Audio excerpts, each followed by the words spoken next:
My husband died at sea while saving his true love. By the time I was notified, his body had almost been entirely devoured by fish. The staff asked if I still wanted to retrieve the body. With a wave of my hand, I firmly refused to waste public resources. Armed with the certificate from the police, I immediately proceeded to cancel my husband's household registration. After contacting my husband's lawyer, I finally couldn't hold back my laughter.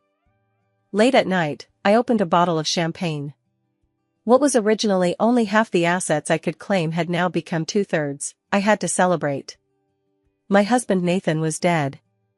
He had taken his true love Mandy on a ferry cruise, encountered waves, the boat hit a reef, and he gave the chance to survive to Mandy, perishing at sea himself. When the police notified me, he had been gnawed by sharks to the point where his head was gone.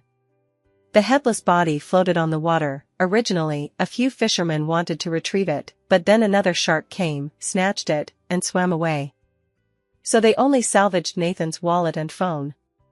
As a prominent entrepreneur in the city, everyone wanted to recover Nathan's body. The police asked if I needed a rescue team to search for it. With a wave of my hand, I said, "No need." I firmly refused to waste public resources. An hour later, I took the certificate from the police to cancel his registration. The staff, upon seeing his ID, even shed a couple of tears. "Mr. Nathan was a great man, madam, please accept my condolences." I burst into laughter. She was right, Nathan was a great man. In a couple of days, he was supposed to go with me to get the divorce certificate and then marry Mandy. But he died instead, leaving me a huge inheritance. Without a body, I could only burn some of Nathan's belongings to serve as ashes. So I burned the useless waste paper from his company office, along with his personal items. After burning, I put the ashes into a plastic bag, thinking to buy an urn tomorrow. I contacted the lawyer and began liquidating Nathan's assets: 6 companies, 8 cars, 66 storefronts, 88 properties, plus gold bars in the bank, and funds and stocks on hand. While I was calculating how many zeros all this amounted to, the lawyer told me, among them, 2 properties were transferred to Miss Mandy by Mr. Nathan while he was alive. What? I wouldn't allow anyone to ruin my auspicious numbers. I turned to the lawyer and asked, "The things Nathan gave her, I should be able to reclaim them, right?" As expected from a lawyer earning millions annually, he understood immediately. That same day, data was recovered from Nathan's water-damaged phone, and by afternoon, my lawyer's letter was express delivered to Mandy's home. When Mandy arrived, I had just opened a bottle of champagne. She directly picked up a glass and splashed it at my face. "Maggie, what do you mean by sending that lawyer's letter?" I dodged to the side, and the liquid from the glass spilled entirely onto the carpet. My Italian handmade carpet. I looked at Mandy with a pained expression. "This counts too, you'll compensate me for it along with everything else later." "Who gave you the courage to demand these things from me?" "These were all given to me by Nathan. We were about to get married, so they're all mine." "Miss Mandy, do you understand the law?" I sneered. "The things Nathan gave you belong to our marital community property. I have the right to demand their return." Mandy's face turned pale as she took out her phone. "You definitely didn't discuss this with Nathan. I'll call him right now, and you wait, he won't let you off." Seeing this, I laughed. "Don't bother calling, it won't go through. Nathan is in a shark's belly." Mandy's eyebrows and eyes twisted together. "Maggie, you're too vicious. After all, you two were husband and wife, do you have to curse him like this?" I waited for her to finish shouting, then took out Nathan's ID card, cut into 2 pieces, from my bag. "What? You don't believe me? This is his ID, I just cut it this morning." Mandy looked at the 2 halves of the ID, stunned for a moment, but still unbelieving. "You must be playing some trick. I'll call him right now, and you won't get a single cent." She dialed a few numbers on her phone, and soon the phone in my bag rang. I took out Nathan's phone from my bag. The screen displayed the word wife. Mandy's face turned ashen in an instant. "Why is his phone with you?" "I told you he's dead." "Then where's the body?" "Eaten by sharks." I spread my hands. "Miss Mandy, haven't you forgotten that you two went on the cruise together? How come only you returned?" I thought. Mandy squatted down directly, her whole body starting to tremble, her eyes turned red instantly, and tears fell like pearls. I couldn't help but roll my eyes. My Italian handmade carpet tears are dirty too, you know. Mandy cried for a while, then suddenly stood up and ran toward the pillar in the living room. Nathan, I'll die with you. Frightened, I quickly retreated a few steps, picked up my phone, and dialed. Comrade police, come quickly, someone is attempting suicide in my home. The police arrived soon, understood the situation, and took Mandy away. As she was leaving, I didn't forget to remind her, remember to return my things, or I'll sue. One of the police officers glanced at me sideways, his expression seeming to say, she's like this, and you're still provoking her. I shrugged, that's several million anyone would be anxious. The next day, I began planning Nathan's funeral. After all, he had so many wealthy relatives, and over the past 2 years, I had given them red envelopes. Now it was time to reap the rewards. I notified a bunch of Nathan's relatives and hired a master to select a burial site with me. But I didn't like the feng shui treasures the master recommended. I preferred the one at the very edge, barren, with nothing growing. The master said, no, if buried there, your husband's descendants will live in hardship. I clapped my hands, that's perfect, this one it is, the feng shui is so good, and it's cheap. Anyway, Nathan and I had no children, so there would be no descendants. After buying the burial plot and urn, I hired a funeral company and arranged a quite grand funeral for Nathan. At the funeral, while pretending to cry, I glanced at the condolence money. As expected from wealthy people, the envelopes were getting thicker and thicker, so thick that I almost laughed out loud. As the funeral was nearing its end, Mandy arrived. Dressed in black, she held the hand of a 7 or 8-year-old boy and walked directly toward Nathan's photo. The already quiet funeral site became even quieter, everyone's eyes and ears perked up. Lucas, Mandy's voice sounded weak, kneel down. This is your father. As the boy was about to kneel, I ran over and helped him up. Little one, you can't just claim anyone as your father. Mandy panicked, he is my son with Nathan. Oh, I lowered my eyelids, if you say so, but I don't believe it. Who can prove it? We can prove it.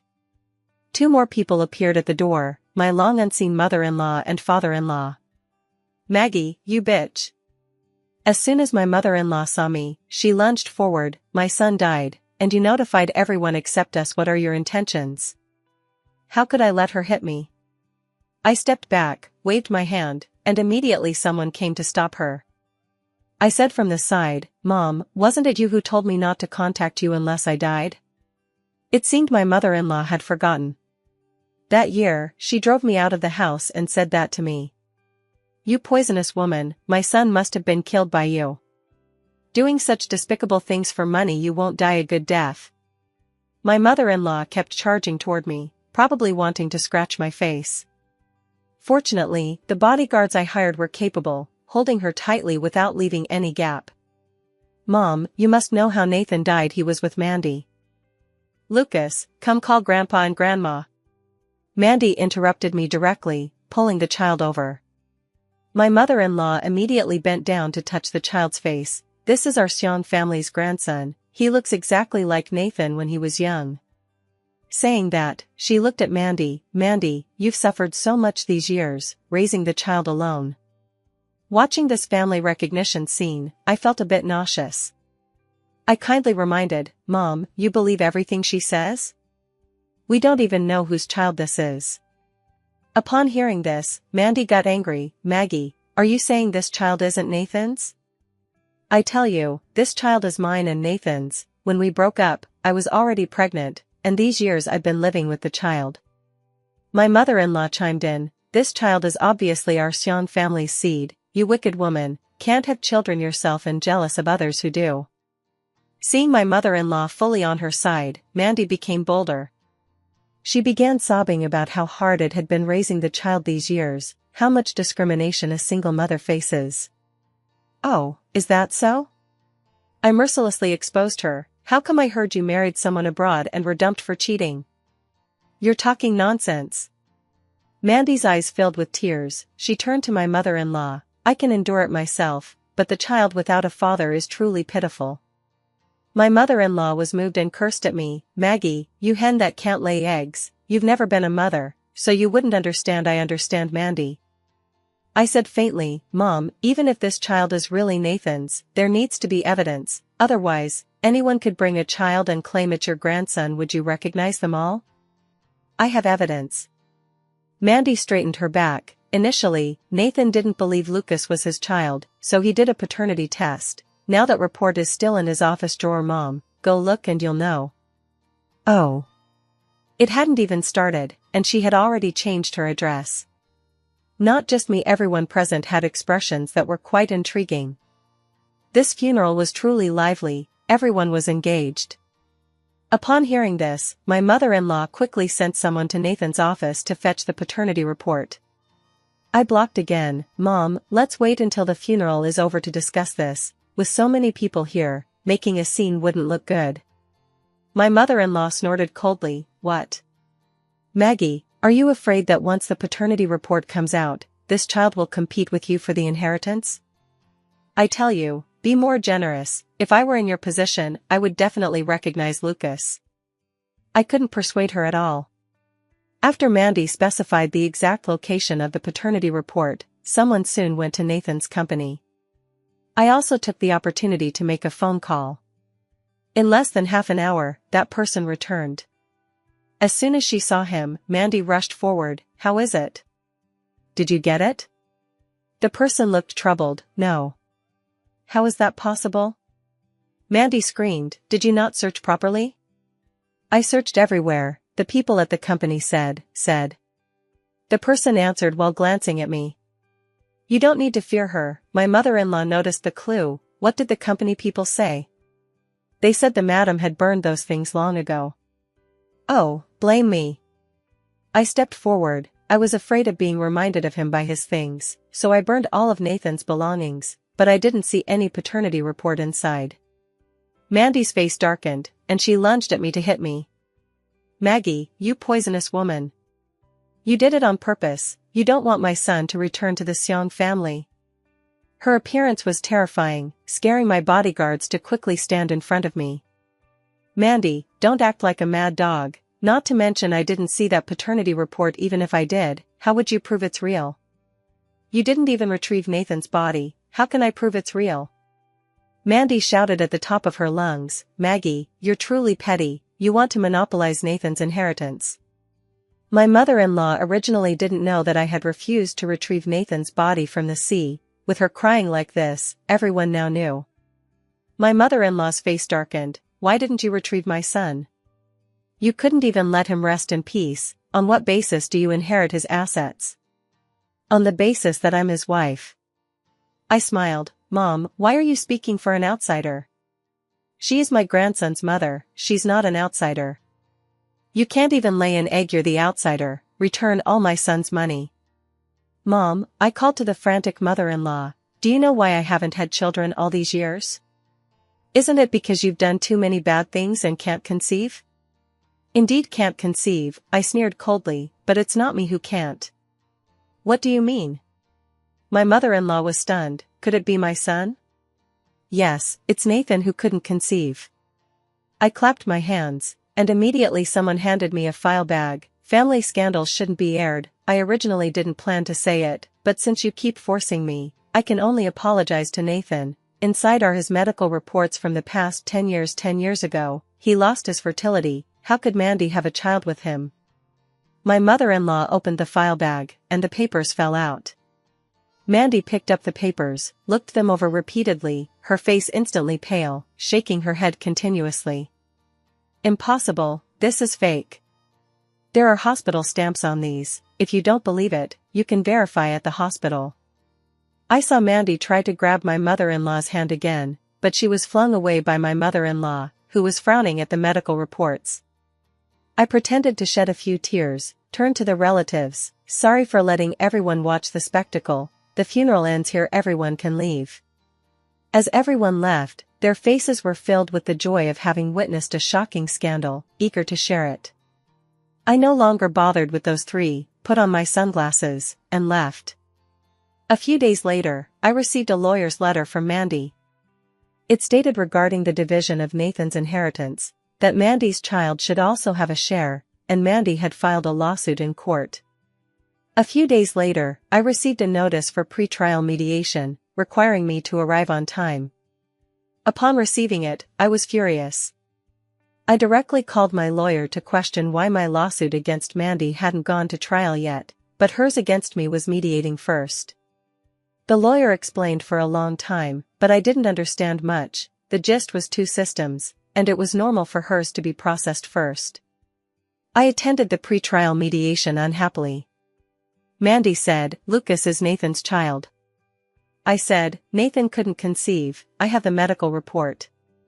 "Your medical report says low sperm motility, but that doesn't mean zero motility. The doctor said there's a possibility of conception." Mandy looked smug, with a smile in her eyes. "Please check properly next time." "Oh, so what?" I yawned lazily. "Do you have evidence proving this child is Nathan's?" "Of course." Mandy slapped a paper on the table. "This is the paternity test between Lucas and his grandfather. It proves my son has a blood relation with Nathan's father, and Nathan's father has only Nathan as a child, so Lucas is the Sion family's child." I glanced at the lawyer, who kindly reminded her, "This doesn't count." My mother-in-law slapped the table. "How doesn't it count?" "Maggie, you're too narrow-minded. This child is my son's seed. Inheriting my son's money is rightful even if illegitimate, so what? It's normal for men to have a few outside. Besides, this child is not only Nathan's but also yours. In a way, having a child is so fortunate." I smiled. "Mom, don't get excited. The court wants a paternity test. What's paternity? It's between father and son. Besides, Mom, don't you really know? Actually, Dad has another son." My mother-in-law was stunned. I directly took out a paternity report. "Originally, I didn't want to say it, but I didn't expect you to help an outsider, so I won't hide it for father-in-law anymore. This is what father-in-law asked Nathan to handle before. It's the paternity report for his other child with him." I took out photos and videos again. "These are photos and videos of that child. Now he and his mom Celine live in my father-in-law's villa in the south of the city. My father-in-law goes twice a week, with a bunch of nannies and bodyguards there, and the chefs are state banquet masters. I've eaten there once. TSK, that flavor." The more I said, the darker my mother-in-law's face became. I didn't forget to advise her, "Mother-in-law, you mustn't be narrow-minded. It's normal for men to have a few outside. This child isn't just my father-in-law's but also yours. Having a child is so fortunate." I returned the words my mother-in-law had said to me verbatim. Seeing her completely lose it, slapping the table and wanting to leave, I laughed uncontrollably and said to her back, "Leaving already? The mediation isn't over yet." My mother-in-law left. Mandy, seeing she was at a disadvantage, pinched her thigh, and tears fell. "Sister Maggie, I know Nathan and I did wrong by you. You have resentment in your heart, but as you can see, Lucas looks exactly like Nathan. How could he not be his child? For the sake of the many years you were with Nathan, leave something for his child." Her words were said so pitifully that everyone in the room was somewhat moved. I began to understand why Nathan became reckless upon seeing her. This face was too suited for playing the victim. But she chose the wrong target for pity. I sneered coldly, "Still the same words. How do you prove that the child is Nathan's?" This mediation was successful because Mandy withdrew the lawsuit. Even if she didn't withdraw, there was no way unless she fished Nathan out of the sea. Otherwise, even the King of Heaven couldn't prove that boy was Nathan's. After returning home, I drew a hot bath for myself. After washing comfortably, I called Grace, who was working as a nanny at Nathan's father's place. Grace vividly described on the phone how my mother-in-law, upon returning, directly confronted my father-in-law, fought with him, and threatened to make the mistress pay. Seeing the matter exposed, my father-in-law stopped pretending and directly told my mother-in-law to divorce. Now he only had that one child and planned to give all his assets to the mistress's son. My mother-in-law cried, made a scene, and threatened to hang herself at home. My father-in-law directly went to Celine's place. My mother-in-law was used to lording it over at home, so Grace and the other nannies didn't like her much. Thus, when saying these things, Grace laughed very loudly. Finally, Grace asked me, "So, with your father-in-law cheating, will he leave with nothing?" I told her, "Watch less TV, cheating doesn't lead to leaving with nothing." Even when Nathan divorced me and decided to give me half the assets, that was out of conscience. I thought my mother-in-law probably wouldn't divorce my father-in-law. After all, he wouldn't give her half the assets. But what I didn't expect was that my mother-in-law actually divorced my father-in-law. However, he had long transferred his assets, so she only got one villa.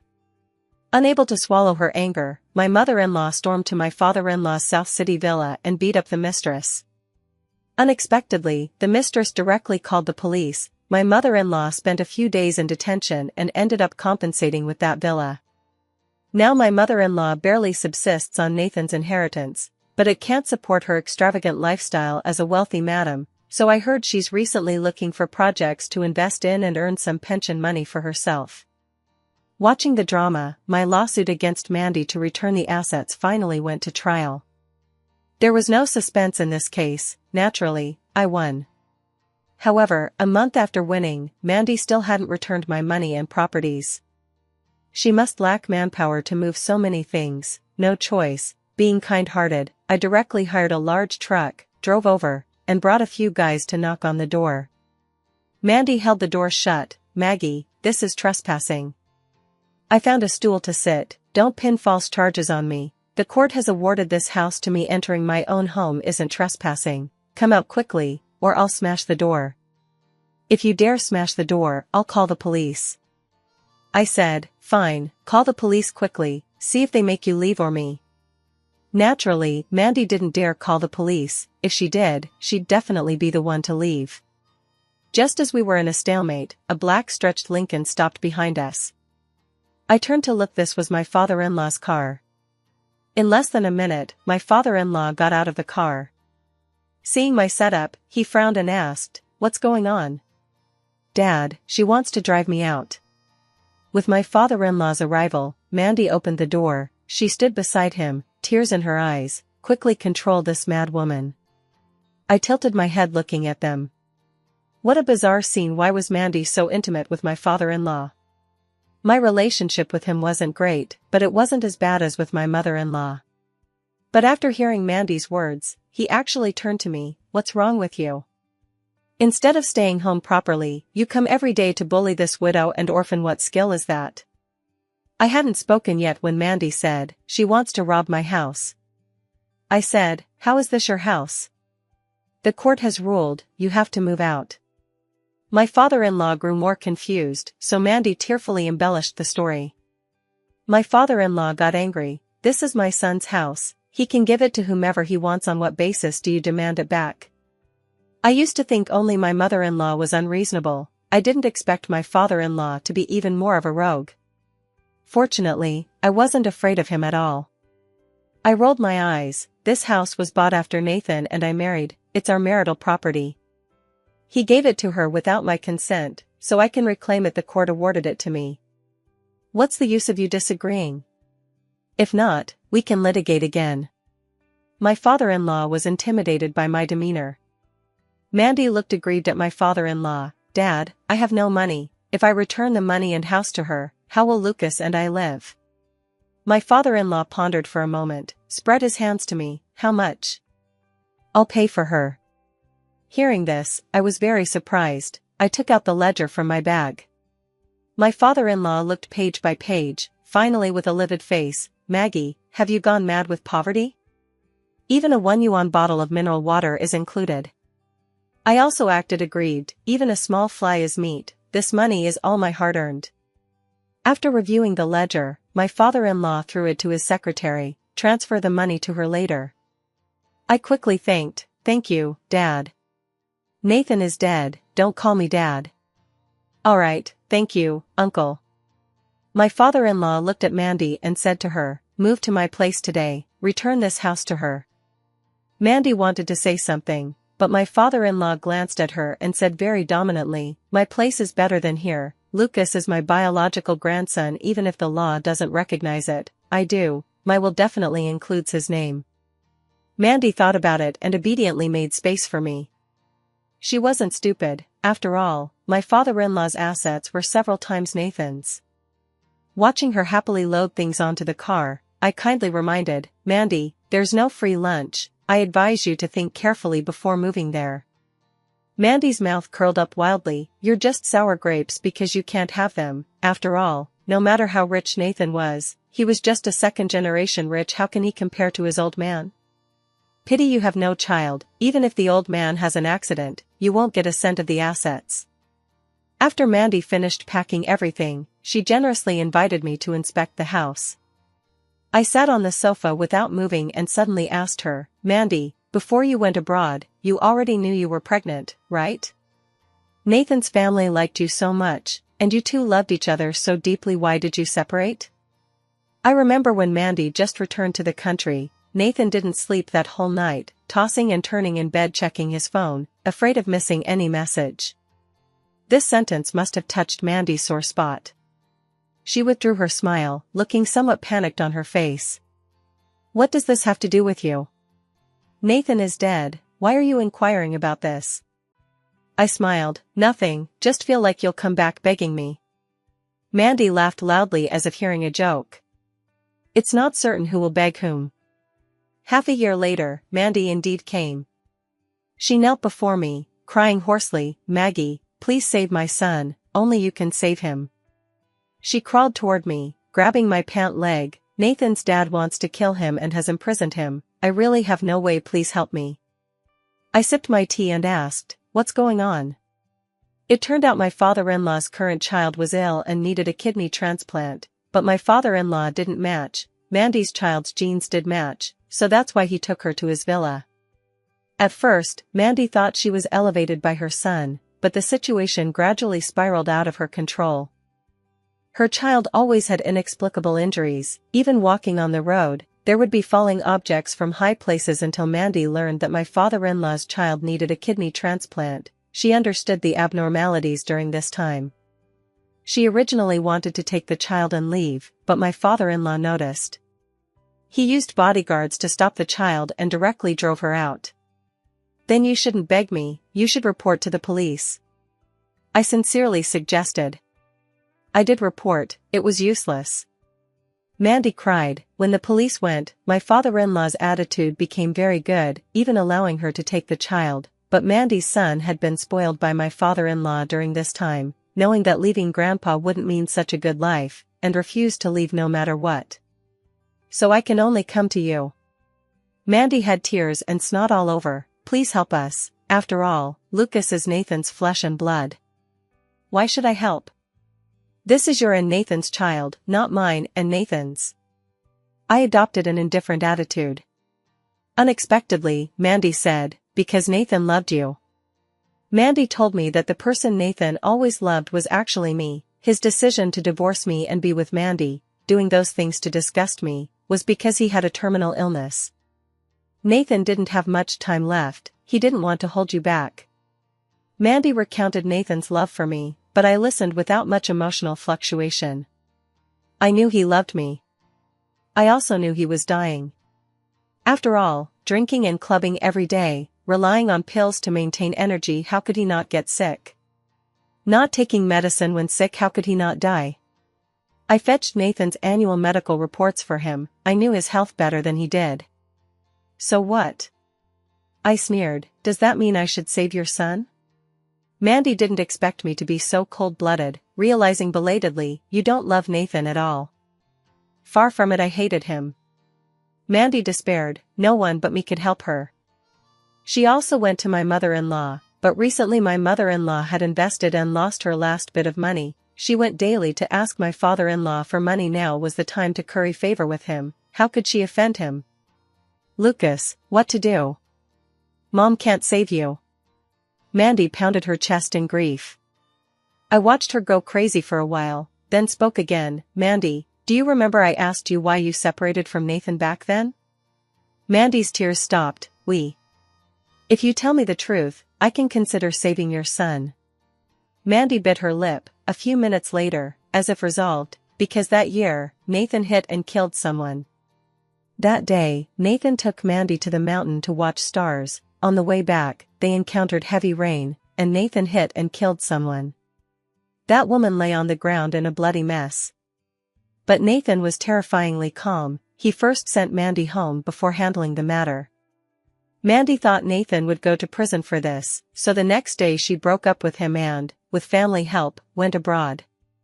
Struggling abroad, she returned and found Nathan not only hadn't gone to prison but had become richer, so she shamelessly clung to him again.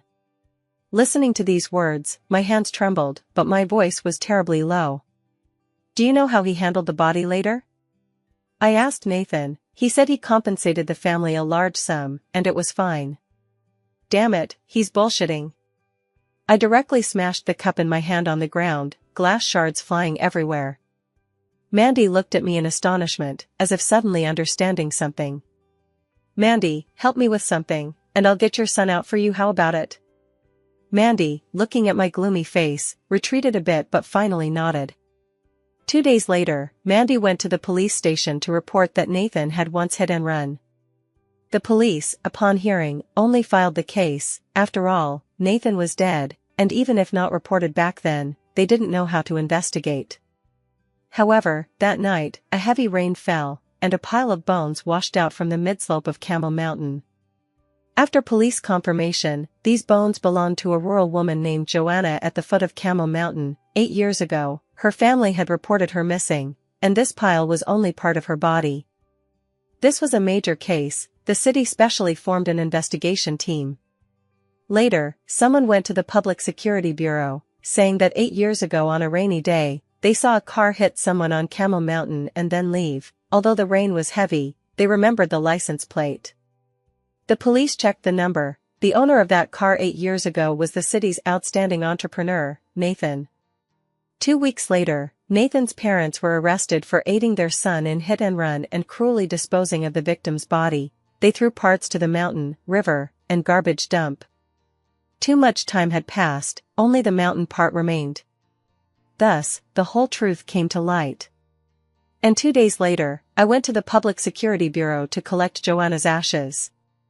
Holding the urn, I sobbed uncontrollably. At that moment, someone else came. A woman dressed in black sat down beside me. She reached out to touch the urn, tears falling too. "Mom, your daughters have avenged you." I looked at Celine's face, lips trembling, and called her, "Sister." Celine hugged me, stroking my back. "Everything is over." Joanna was my mother. That year, Dad had a high fever. It was raining heavily outside. Mom went out to find a doctor. But once she left, she never returned. Dad also died in the hospital without timely treatment. In an instant, our family's world collapsed. After burying Dad, my sister and I searched everywhere for Mom. Eventually, we heard someone had seen a luxury car hit my mom. When asked, that person said they missaw. Perhaps not. I knew he was afraid of trouble. So using some legal means, my sister found out the car's license plate. We investigated, tracing it to Nathan. From the beginning, I married Nathan to investigate the truth of Mom's death. So I didn't care what kind of person he was, didn't care about him with other women. Lurking for 2 years, from Nathan's sleep talk, I finally pieced together Mom's whereabouts. I wanted to sue him but had no evidence. So my sister started contacting Nathan's dad. Nathan deserved to die. Even if he hadn't perished at sea, he would die from illness. If not illness, I would eventually send him to prison. In the end, the Seong couple was sentenced to death. The remaining Seong family assets were all inherited by my sister's child. My sister's child ultimately didn't find a suitable kidney donor and died in the spring of the following year. After learning this news, Mandy, unseen for a long time, jumped out again. Holding the previous paternity report, she kept saying her child was related to the Seong family and demanded a share of the assets. Unfortunately, my sister isn't me. Competing for assets with her requires strength. My sister wouldn't indulge Mandy like that. She just said one sentence, and that crazy woman Mandy quieted down. "Do you really think your son's injuries back then were done by Richard? I heard he's just stabilized in elementary school. How about giving him some trouble?" Mandy paled. "It's a society ruled by law now. What can you do?" "Can't do much, just make you disgusted." "Bullying a child, what skill is that?" "Fine, bully you." My sister spread her hands. Your family isn't as rich as mine, bankrupting you is easy. Mandy now lived and ate at her parents' home. Upon hearing this, her face turned ashen. No matter how unwilling, she could only obediently leave. But I'm very vengeful, so I contacted Mandy's ex-husband far abroad. Mandy's previous divorce wasn't because she cheated, it was because her ex gambled away all her money. I accidentally revealed to her ex that Mandy now lived at her parents' and they were quite rich. The next day, her ex returned to the country. I didn't hear much about the rest, only that later Mandy and her ex were both driven out of the home. On Qingming Festival, my sister and I went up the mountain to pay respects to our parents. We combined their two graves, which was also Dad's wish. That day the weather was fine, no rain. After kowtowing, a gust of wind blew over. The wind carried an unknown wheat fragrance, the scent on Mom. I thought, perhaps Dad was bringing the lost Mom to visit us.